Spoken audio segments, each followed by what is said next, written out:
Assalamu alaikum wa rahmatullahi wa barakatuh, and very good morning to all of you. Dear students, today as you know that we have completed the physiology part and we are going to start the new chapter called Anatomy in Flowering Plants. Okay, so physiology is our now new chapter, anatomy, we are going to start. Dear friends, before I'll start this anatomy in flowering plants, let me introduce the difference between anatomy, physiology and morphology. When I talk about anatomy, it means internal structure. Internal structure we have to study. If we are talking about morphology, morphology means external structure we have to study. External structure, okay? And if we are talking about physiology, that means we are talking about the process or work or mechanism. So three terms are in front of you: anatomy, morphology, physiology. For example, if I'll just make you to understand these three, it will be very easy for you to differentiate if you will explain you by an example. For example, there's a car outside. बाहर एक car है, ठीक, वो रुकी हुई है, आप बाहर उस कार को देख रहे हो. हम कहेंगे, मैं कह रहा हूं बेटा आप क्या देख रहे हो इसका, आप कहेंगे हम इसकी एक्सटर्नल अपीयरेंस दिख रहे हैं. That means that is morphology. Car की बाहर शेप, बाहर जो भी इसका है external appearance, that's called morphology. अगर आप कार का इंटरनल स्ट्रक्चर, बॉनेट उठा रहे हैं, डिक्की खोल रहे हैं या गाड़ी को खोल रहे हैं, इंटरनल पार्ट्स देख रहे हैं गाड़ी के, that means you are dealing with the anatomy. क्योंकि वो नॉन लिविंग है, इसलिए मैं आपको इस एग्जाम्पल से ये चीजें समझा रहा हूं. तो आप इंटरनल स्ट्रक्चर देख रहे हैं. इसी तरह अगर कार चल रही है, आप इसका मैकेनिज्म देख रहे हो कि गियर कैसे चेंज कर रहे हैं. जब आप हाई स्पीड पे जा रहे हैं तो आप कौन सी चेंज कर रहे हो, ठीक है, तो गियर कब चेंज कर रहे हो, स्टीयरिंग को कब मोड़ रहे हो. That means when you are dealing with the processes, the mechanism of working of car, you are dealing with the physiology. If I will change the example, I will take example of humans. If you are seeing me, whatever you observe, when you see me, whatever you observe externally, my external appearance, this is called morphology. आप मेरी morphology देख रहे हो. अगर आप मेरा internal structure देख रहे हो, मेरे lungs देख रहे हो अंदर से, मेरा heart देख रहे हो, मेरी kidney देख रहे हो, that means that's anatomy.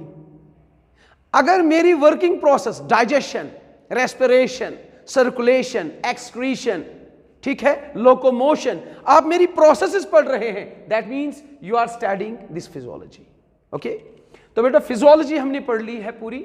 अब हमारे पास टॉपिक्स बचे हैं मॉर्फोलॉजी और बचा है एनाटॉमी. तो आज हम एनाटॉमी से स्टार्ट कर रहे हैं. आज हम कहां से स्टार्ट कर रहे हैं? एनाटॉमी से. तो बेटा देखिए एनाटॉमी कैसे पढ़नी है, हमको स्टार्ट कैसे करना है. इंटरनल स्ट्रक्चर जब हम प्लांट का पढ़ते हैं, जब आप प्लांट का इंटरनल स्ट्रक्चर पढ़ोगे तो इंटरनल स्ट्रक्चर में सबसे हायर लेवल जो आपको प्लांट में मिलेगी वो मिलेगी टिश्यू. क्या मिलेगी? टिश्यू.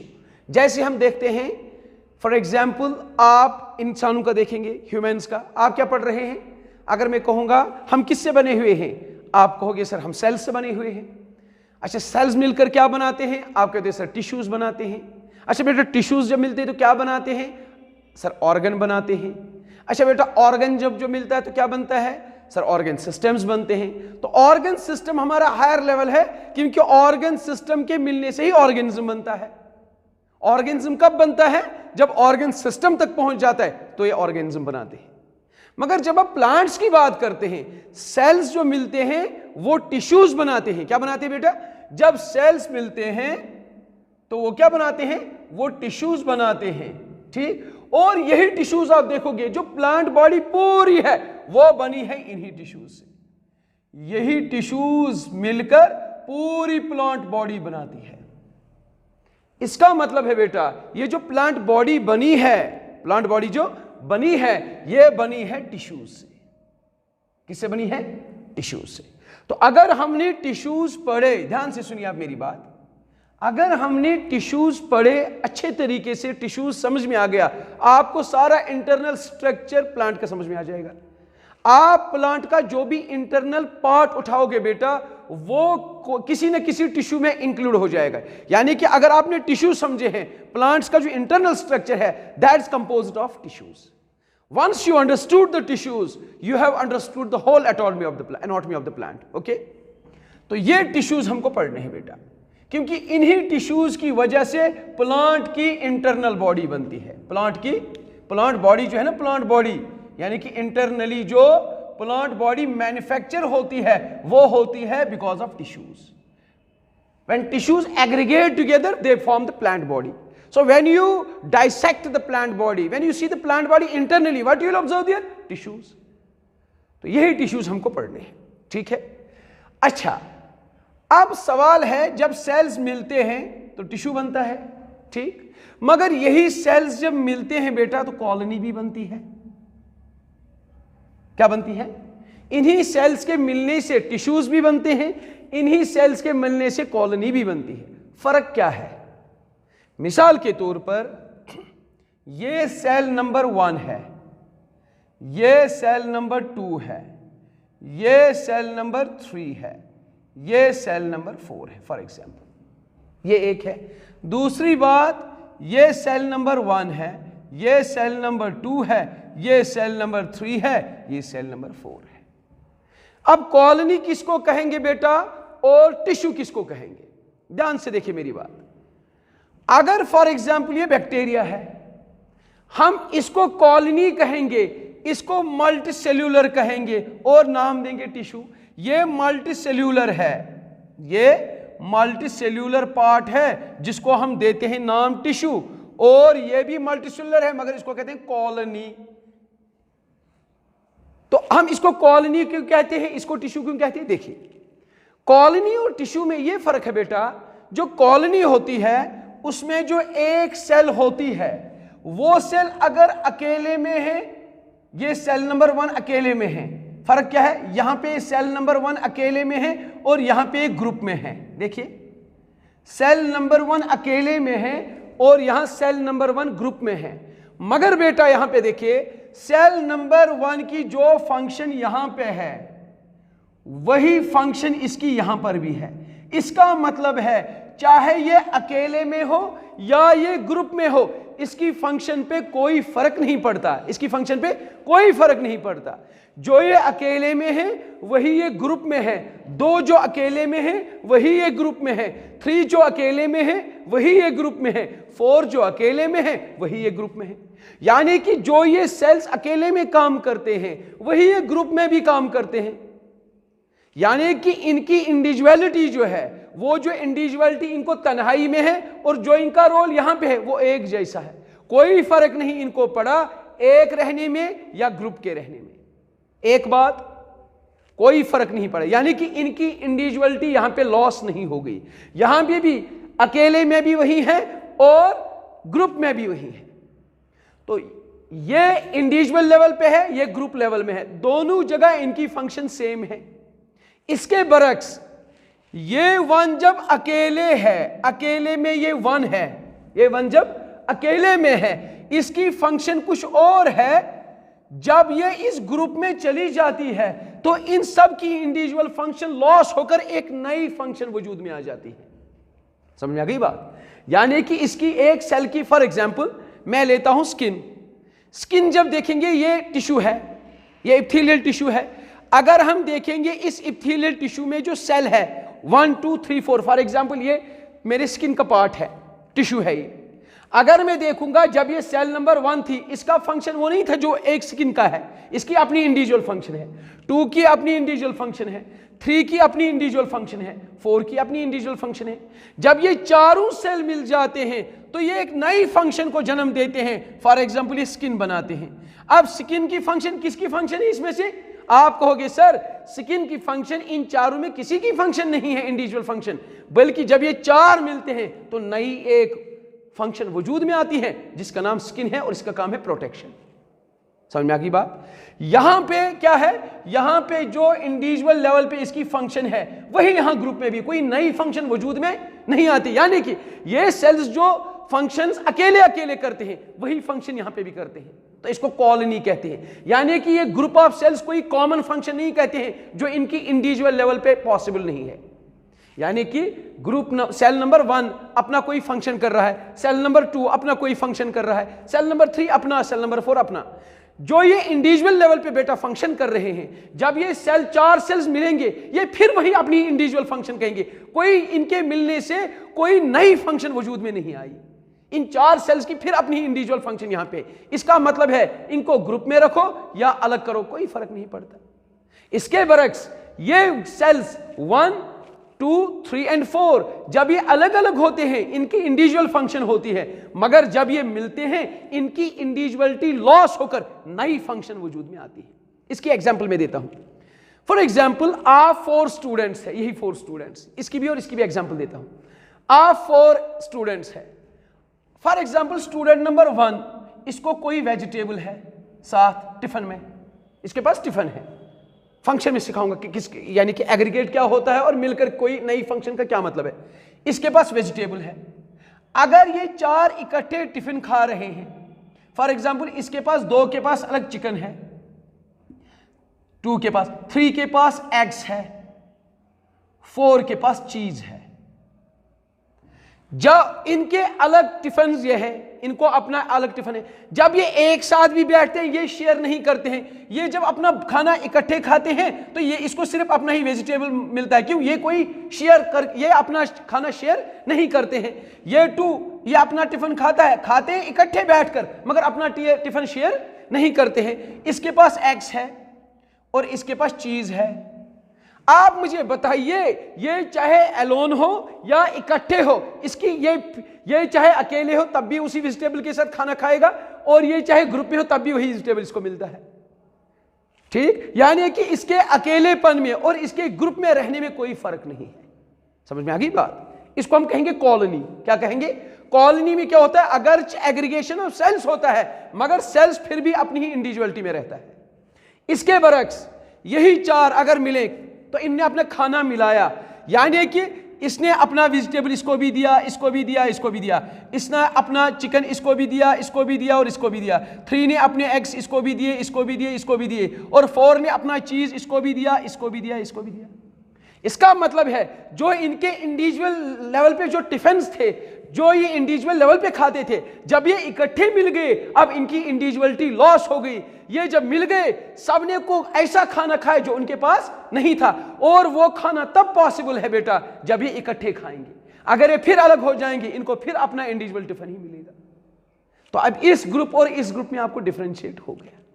यहां पे क्या होता है बेटा, यहां पे और यहां पे ये फर्क है। इसको कॉलोनी कहते हैं, जहां पे सेल्स, इंडिविजुअल सेल्स जो मिलते हैं कॉलोनी में फिर वो इंडिविजुअल काम करते हैं।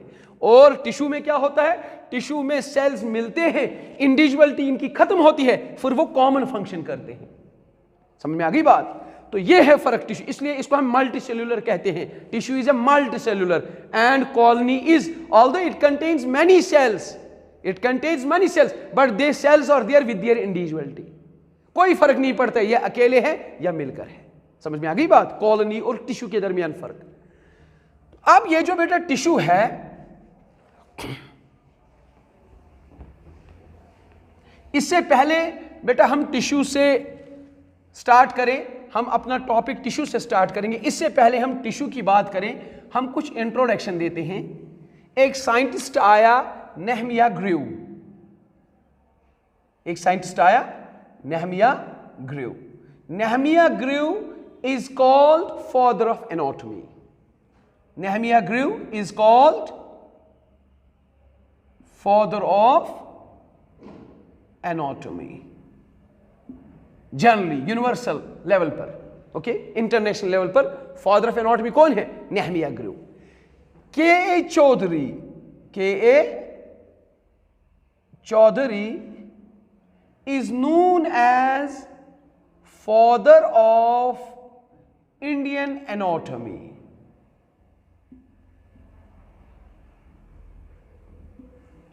K.A. Chaudhary is known as father of Indian anatomy. एक साइंटिस्ट आया कैथरीन इसो,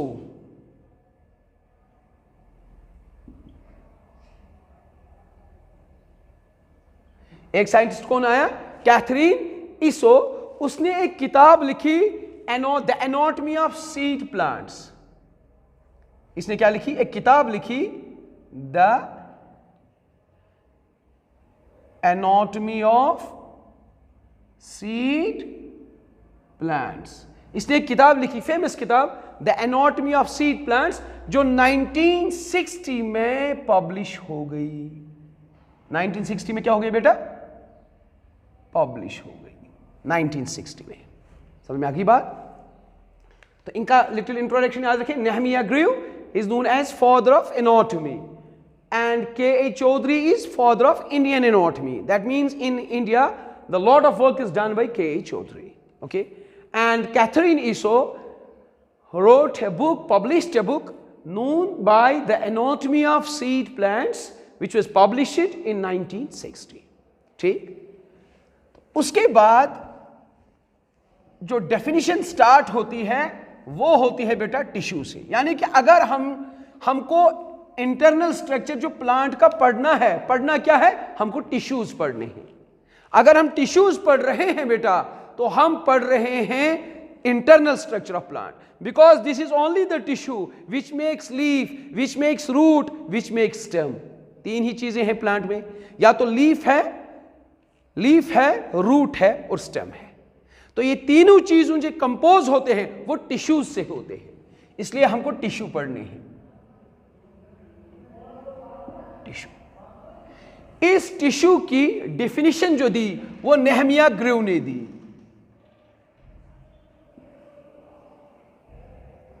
नेहमिया ग्रीव ने क्या दी? इसने टिश्यू डेफिनेशन दी। इसने कहा टिश्यू किसको कहते हैं?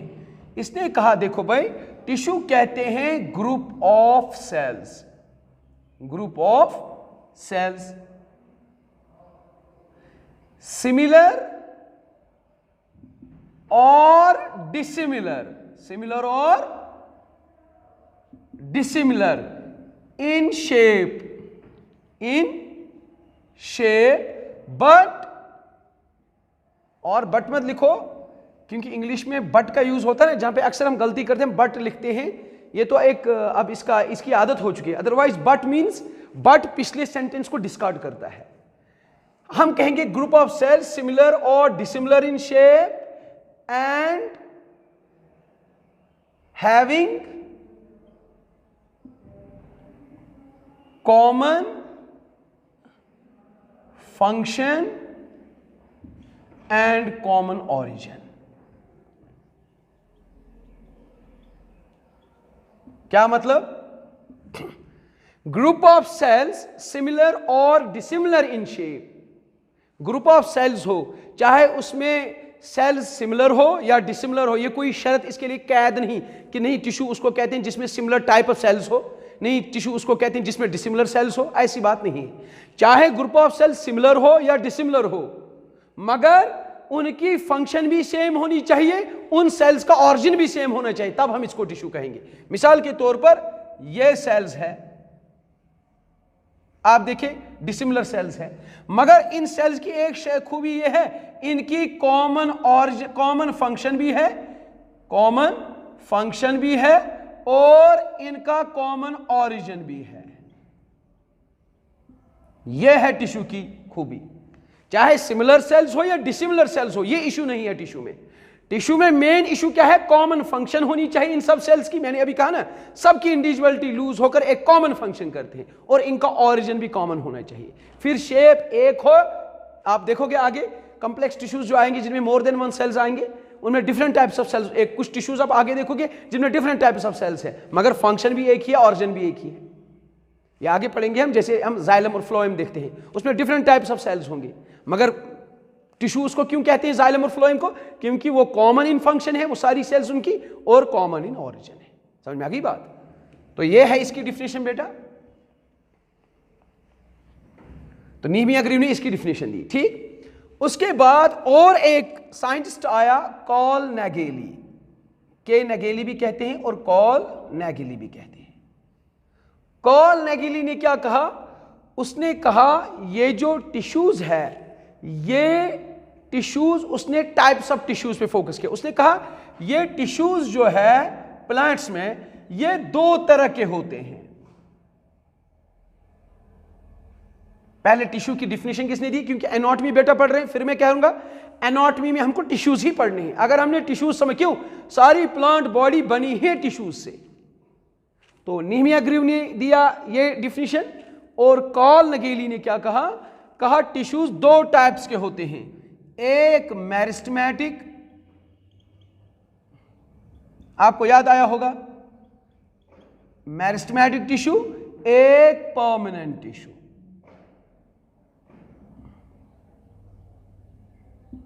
एक मेरिस्टेमेटिक टिश्यू, एक परमानेंट टिश्यू, दो टिश्यूज है। कॉल नगेली ने क्या कहा, tissue is divided into two types. There are two types of tissues in plants. In short, you just memorize like this. Tissues in plants are of two types only. One is meristematic tissue, one is permanent tissue. यानी कि पूरा plant का कोई भी चीज आप उठाओ, वो इन्हीं दो कैटेगरीज में कोई ना कोई होगा। जो भी आप प्लांट पार्ट उठाओगे वो टिश्यू होगा, और जब आप देखोगे वो या तो परमानेंट होगा या तो मेरिस्टेमेटिक होगा, तीसरा कोई है ही नहीं। इसीलिए कॉल नगेली ने कहा कि प्लांट टिश्यूज जो है ये डिवाइड होते हैं सिर्फ दो ही टाइप्स में, एक मेरिस्टेमेटिक टिश्यू, एक परमानेंट टिश्यू। यानी एक प्लांट जो कंपोज होता है वो होता है only two types of tissues, one is meristematic tissue, second is permanent tissue. Whatever you take from the plant part, and when you place that part, when you want to know where you are going to keep that part, either you have to keep in meristematic part or you have to keep in permanent tissue. Okay beta? तो meristematic tissue और permanent tissue. अब हम start करेंगे, पहले हम पढ़ेंगे meristematic tissue, उसके बाद पढ़ेंगे परमानेंट टिश्यू। ठीक, देखिए अगर आपको थोड़ा याद होगा, इससे पहले हमने जो ग्रोथ एंड डेवलपमेंट में है बेटा, इन टिश्यूज का तज़किरा किया है। We dealt with these tissues in growth and development. When growth and development we started with this permanent differentiation, de-differentiation and re-differentiation. That time we have discussed this tissue, but not elaborately. This time we are going to take it very nicely here. तो सबसे पहले कौन सा part पढ़ेंगे? Meristematic tissue.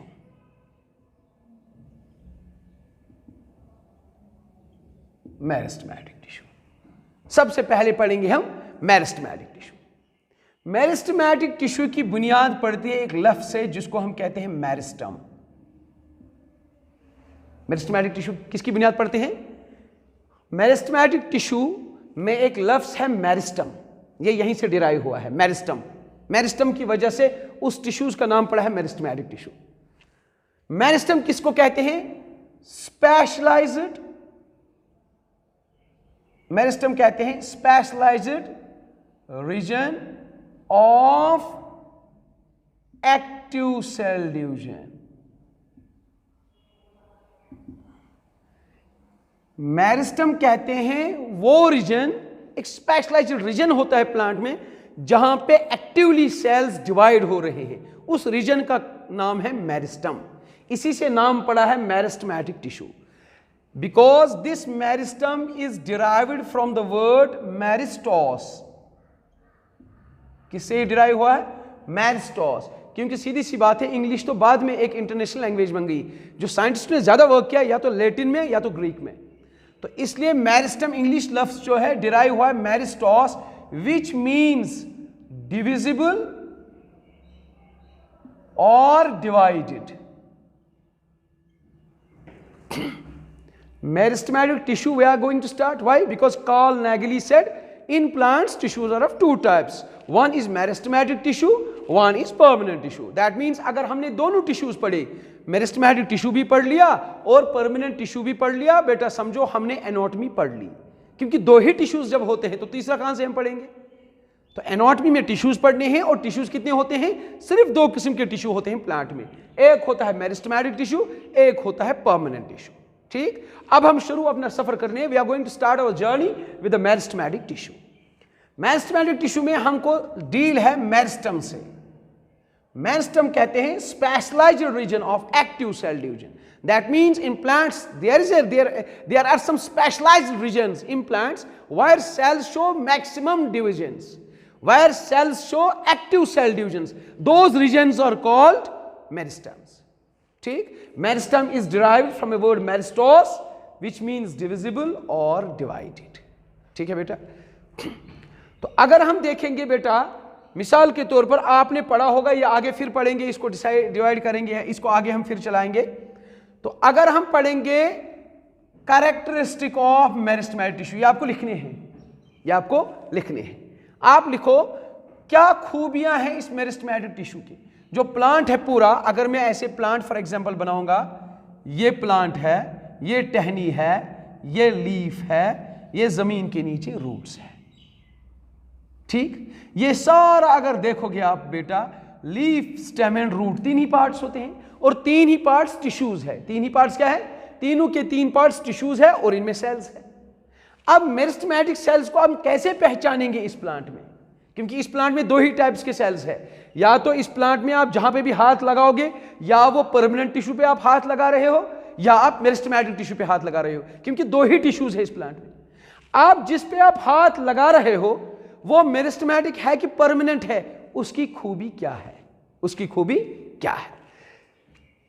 तो आप लिखेंगे characteristic of meristematic tissue, characteristics of meristematic tissue, यानी कि मेरिस्टेमेटिक टिश्यू की क्या खूबी है, या हम ये कह सकते हैं किस सिफात की बुनियाद पर, किन कैरेक्टर्स की बुनियाद पर हम पहचान सकते हैं ये मेरिस्टेमेटिक टिश्यू है। जिस तरह हम उन पजल्स को खेलते, बता भाई एक चीज है मेरे हाथ में, वो लंबा है, नोक उसकी काली है, हम फीचर्स बताते थे और दूसरा डायग्नोज करता था, इसका नाम पेन है, मार्कर है। फॉर एग्जाम्पल मेरे हाथ में मार्कर है, मैं कहूं बता मेरे हाथ में क्या है, फीचर में बताऊंगा, लंबा है, प्लास्टिक का बना हुआ है, बीच में इंक है, बोर्ड पे यूज करते हैं। अगर छोटे बच्चे को पूछेंगे, आपको तो पता ही है। तो जब ये फीचर्स में कहूंगा, ये ऐसे डायग्नोस्टिक फीचर्स है जिससे सुनने वाला इजीली डायग्नोज कर सकता है, सर ये मार्कर की बात आप कर रहे हैं। समझ में आ गई बात? तो कैरेक्टरिस्टिक फीचर्स कहते हैं डायग्नोस्टिक फीचर्स, यानी कि किन फीचर्स की बुनियाद पर हम पहचानेंगे कि ये टिश्यू मेरिस्टेमेटिक टिश्यू है। सबसे पहली खूबी, क्योंकि हम पढ़ रहे हैं मेरिस्टेमेटिक टिश्यू, पहले हमने पढ़ा है मेरिस्टेमेटिक टिश्यू, लफ्ज आया है मेरिस्टम से, मेरिस्टम, और meristem specialised region of actively cell division है। वो जगह टिश्यूज जहां पे डिवाइड हो रहे हैं उस जगह को मेरिस्टम कहते हैं। ठीक, मेरिस्टम डिराइव हो रहा है मेरिस्टोस से, यानी कि डिविजिबल और डिवाइडेड। अब पढ़ेंगे हम कैरेक्टरिस्टिक्स ऑफ मेरिस्टेमेटिक टिश्यू, यानी कि बेटा मेरिस्टेमेटिक टिश्यू की क्या खूबियां है, इसके क्या फीचर्स है, क्या कैरेक्टरिस्टिक फीचर्स है इसकी, यानी कि जिससे हम डायग्नोज करेंगे कि ये टिश्यू मेरिस्टेमेटिक टिश्यू ही है। सबसे पहली बात, इसका पहला फीचर अनडिफरेंशिएटेड। ये अनडिफरेंशिएटेड टिश्यू है, ये मुझे समझाने की जरूरत नहीं पड़नी चाहिए इस वक्त, क्यों? आपने ये पढ़ा है। अनडिफरेंशिएटेड टिश्यू किसको कहते हैं? अगर बेटा यहां पे सेल्स है, ये दो सेल्स है या एक सेल है, ये एक सेल है, ये डिवाइड हो गई, मिसाल के तौर पे ये डिवाइड हो गई, ये दो बन गई, कितनी बन गई? दो बन गई। मगर इन दो ने कहा, इस सेल ने इसको कहा मैं डिवाइड होती हूं, आप काम करो, यानी कि इसने अब तुम डिवाइड नहीं होना, तुम कोई काम करो, इसको कोई वर्क दिया गया। ठीक, तो जो इसने, यानी कि ये डिवाइड हो गई, बन गए दो, अब एक सेल वर्क करने लगी, कोई फंक्शन करने लगी, चाहे इसने लीफ बनाया, इसने रूट बनाया, या इसने स्टेम बनाया। ये सेल आगे फिर चलेगी, ये फिर डिवाइड हो जाएगी, एक दो, और पिछले ये एक बाग अपने साथ ही है। अब इस एक ने इसको फिर कहा भाई तुम काम करो, मैं डिवाइड होती हूं। इसका मतलब है ये जो सेल है ये अनडिफरेंशिएटेड है, और ये डिफरेंशिएटेड मास है। डिफरेंशिएट कहते हैं जो सेल अपनी डिवीजन की कैपेसिटी को लूज करे और कोई फंक्शन करे। ये सेल भी इसी से बनी थी ना, तो इसके पास भी पावर ऑफ डिवीजन था, इसके पास भी पावर ऑफ डिवीजन, दोनों के पास, क्यों, इनकी मां एक ही है।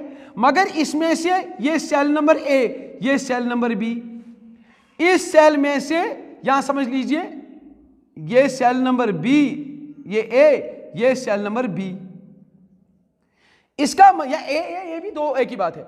इसका मतलब है सेल नंबर ए और cell number B, cell number A और सेल नंबर बी, इन दो सेल्स एक ही सेल से बनी। ये सेल जी थी, ये मेरिस्टेमेटिक सेल थी। मिसाल के तौर पर ये मेरिस्टेमेटिक थी। मेरिस्टेमेटिक मींस ये इसके पास पावर ऑफ डिवीजन था। मेरिस्टेमेटिक की यही खूबी होती है, they retain power of division. वो सेल्स जिनके पास ताकत होती है डिवीजन होने की, उस सेल को हम मेरिस्टेमेटिक कहते हैं, क्योंकि मेरिस्टेमेटिक मेरिस्टम से, वो मेरिस्टॉस से हुआ, डिविजिबल और डिवाइडेड। वो चीज जिसके पास ताकत हो डिवाइड होने की, उसको हम कहते हैं मेरिस्टम। मेरिस्टम किसको कहते हैं? जिसके पास ताकत हो डिवाइड होने की, उसको हम कहते हैं मेरिस्टम।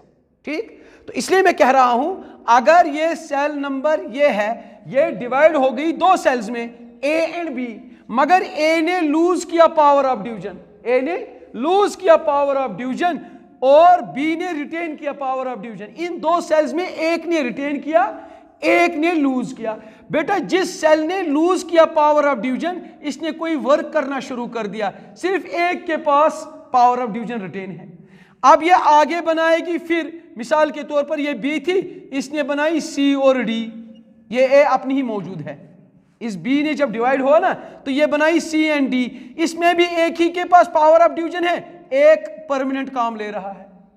यानी कि फिर से मैं समझाऊंगा आपको अंडरस्टैंड कराने के लिए। अगर सेल एक है, सेल एक है, ये डिवाइड हो रही है दो सेल्स में, एक और दो, मगर ये सेल वन जो है, ये सेल एक डिवाइड हो रही है दो में, मगर दो जो है वो आगे से दो डिवाइड नहीं हो रही है, उनमें एक cell power of division lose कर रही है। यानी कि ये वो सेल, ये सेल बन रही है परमानेंट, ये सेल बन रही है फिर भी मेरिस्टेमेटिक। एक सेल के पास अभी भी मेरिस्टेमेटिक पावर है, इसने लूज किया पावर ऑफ डिवीजन, इसने कोई वर्क किया, इसको हम कहेंगे परमानेंट, इसने कोई परमानेंटली कोई काम ले लिया। अब ये सेल फिर डिवाइड हो जाएगी दो में, एक दो, और ये पुरानी सेल है, इन दो में भी ये परमानेंट बनेगी, ये मेरिस्टेमेटिक है, तो ये भी ऑलरेडी परमानेंट है। इसका मतलब है जितने डिवीजन्स आगे हो रहे हैं, number of meristematic cells same रह रहा है, number of meristematic cells same रह रहा है, सिर्फ नंबर ऑफ परमानेंट सेल्स बढ़ रहे हैं। तो हम कहेंगे ये सेल्स जो है, इन्होंने कोई वर्क लिया है। जब मेरिस्टेमेटिक सेल परमानेंट सेल को जन्म देती है, या मेरिस्टेमेटिक सेल उन सेल्स को जन्म देती है जो पावर ऑफ डिवीजन लूज करते हैं, कोई और काम करते हैं, इस प्रोसेस को हम कहते हैं डिफरेंशिएशन। डिफरेंशिएशन कहते हैं वे the cells which are born from meristematic cells but they don't retain the power of division, they lose the power of division, they become permanent in their function, this is called a differentiation। तो आप देख रहे हैं इसमें ये वाली sales differentiated sales है, ये वाली सेल्स, ये डिफरेंशिएटेड सेल्स क्यों? इन्होंने लूज किया पावर ऑफ डिवीजन, इन्होंने कोई और फंक्शन, यानी कि उन्होंने परमानेंट फंक्शन ली, इसको हम कहेंगे डिफरेंशिएशन। मेरिस्टेमेटिक सेल से परमानेंट सेल्स का बनना, इस प्रोसेस को कहते हैं डिफरेंशिएशन। अच्छा ये बताइए क्या है? हम कहेंगे ये सेल आगे चल रही है विदाउट डिफरेंशिएशन, ये डिफरेंशिएशन नहीं कर रही है, फिर इनको क्या हो रहा है? इन सेल्स को हम सबको मेरिस्टेमेटिक सेल्स अब नहीं कहेंगे, अगरचे ये एक ही सेल से जन्म ली है जो मेरिस्टेमेटिक थी, ये मेरिस्टेमेटिक सेल थी, मेरिस्टेमेटिक सेल, अगरचे इन सारी सेल्स ने जन्म लिया है मेरिस्टेमेटिक सेल से, मगर जिन्होंने जन्म लिया है आदि सेल्स की डिफरेंशिएशन हो गई। क्या मतलब? उन्होंने लूज किया पावर ऑफ डिवीजन, उन्होंने रिटेन किया परमानेंट फंक्शन। जो सेल्स रिटेन करते हैं कोई परमानेंट फंक्शन, आगे वो डिवाइड नहीं होंगे, वो कहते नहीं हम कोई फंक्शन अब करेंगे, तो हम कहेंगे ये प्रोसेस, वो प्रोसेस जिसमें ये सेल्स बनती हैं, उसको हम कहते हैं डिफरेंशिएशन। तो क्या हम ये कह सकते हैं, differentiation is a process in which permanent cells are born from the meristematic cells. ये वाली सेल्स जो आगे चल रही है हम कहेंगे अनडिफरेंशिएटेड सेल्स है। ये वो सेल्स है जो अंडर डिफरेंशिएशन नहीं होते हैं। ये वो सेल्स है जो फर्दर भी रिटेन करते हैं पावर ऑफ डिवीजन। तो जब आप देखते हैं बेटा एक सेल जब ये आगे चलती है ये करोड़ों सेल्स बनाते हैं, मगर करोड़ों के करोड़ न मेरिस्टेमेटिक होते हैं और करोड़ों के करोड़ न परमानेंट होते हैं। इसमें कुछ सेल्स मेरिस्टेमेटिक सेल्स जो है वो उनका नंबर सेम रहता है। आप देखिए नंबर ऑफ सेल्स जो बढ़ रहे हैं वो कौन बढ़ रहे हैं, वो परमानेंट बढ़ रहे हैं। तो इसलिए हम कहेंगे ना मेरिस्टेमेटिक टिश्यू की सबसे पहली खुसूसियत क्या है, इनकी सबसे पहली खुसूसियत यह है कि इनकी जो ये सेल्स है ये अनडिफरेंशिएटेड टिश्यू है। यानी कि मेरिस्टेमेटिक टिश्यू जो बेटा है ये अनडिफरेंशिएटेड है। क्या मतलब, यानी कि मेरिस्टेमेटिक की ये खुसूसियत है ये सिर्फ डिवाइड होते हैं, कोई काम नहीं करते हैं प्लांट का। जिस तरह आप लीफ के अपनी फंक्शंस देखते हो, रूट के अलग फंक्शंस देखते हो, स्टेम के अलग फंक्शंस देखते हो, इनका कोई फंक्शन नहीं, इनका एक ही काम है, they remain divided and divided all the time. So this is first quality of the meristematic tissue. They retain power of division. They will not undergo any differentiation. They will not take assignment of any work. तो बेटा ये था इसका पहला characteristic feature meristematic tissue का। क्या था पहला feature, undifferentiated tissue. Meristematic tissue वो टिश्यू है जो कोई और काम नहीं करेगा, उनका एक ही काम है डिवाइड होना। अगर इन्होंने डिवाइड का काम छोड़ दिया हम कहेंगे डिफरेंशिएशन हो गई, फिर उसका नाम मेरिस्टेमेटिक नहीं है। तो ये है पहला फीचर। नेक्स्ट लेक्चर में इंशाल्लाह आप देखोगे बाकी फीचर्स भी। तब तक टेक केयर ऑफ योरसेल्फ। खुदा हाफिज।